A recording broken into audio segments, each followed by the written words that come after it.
Local school districts have been in the news recently announcing plans to offer early resignation incentives to personnel and implementing cost-saving measures such as closing campuses and laying off staff members in order to survive the financial shortfalls caused by the current state budget crisis. Although San Benito CISD is expected to see some state budget cuts, Superintendent of Schools Antonio G. Limon informs us that our district is in better financial shape, and as such, we should be able to weather the immediate storm. With that being said, the district's educational and instructional programs will not be affected, and school personnel can have peace of mind knowing that their jobs will not be in any kind of jeopardy. We move on to another important topic, budget talks.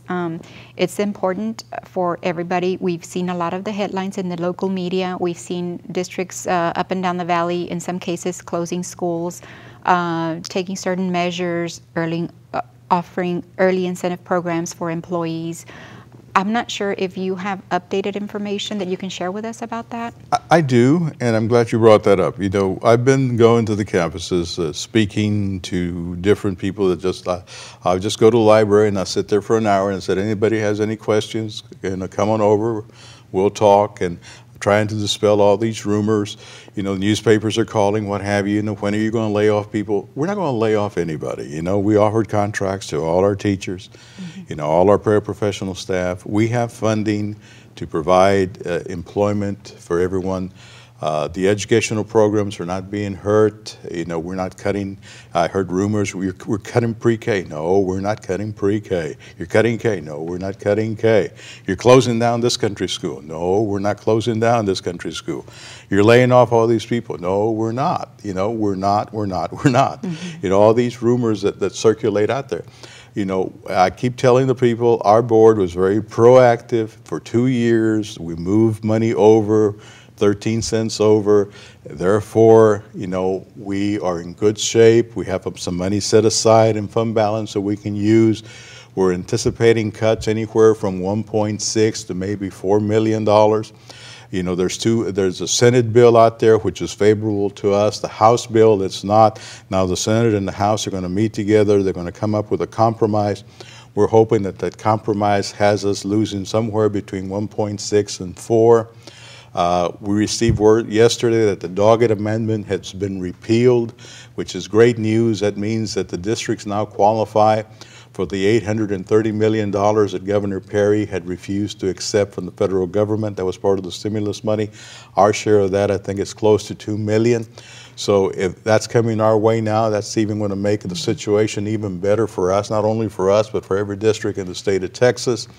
I tell people it's anything that the districts did wrong. There's just not enough money in the state, and it all goes back to about 5 years ago when property taxes were reduced from $1.50 to $1.04. What that did was that created a problem because not enough money was coming in, and the new business tax that was supposed to replace that never really did. So it was predicted 5 years ago that we would be about $23 billion in the hole. We're actually $27 billion in the hole, but that was due to those property taxes being reduced from $1.50 to $1.04. And as I tell people that I speak to, how many of us really felt the difference when they took property taxes from $1.50 to $1.04? And the overwhelming response that I get was, we didn't feel the difference, okay? We didn't feel the difference, but yet that created a big, big problem for not only education, but for all the other services in the state of Texas.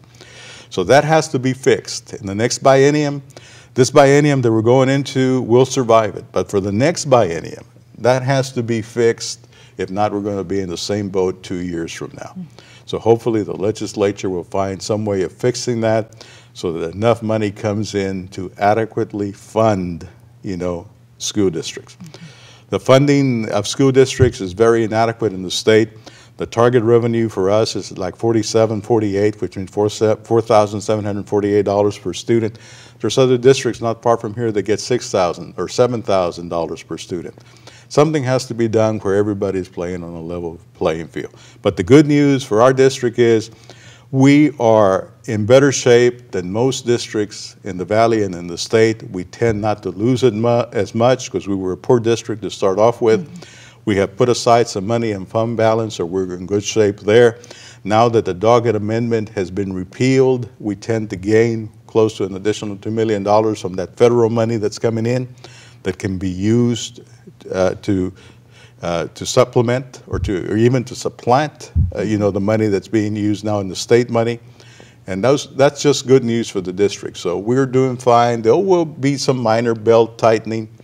We'll have to tighten our belt in certain areas, and you may feel it, but it's not going to affect our educational programs, and it's not going to affect our personnel. Okay. And as of now, we still do have a hiring freeze, and we're going to keep it until we sort of have an idea of how much money we're actually going to get from the state.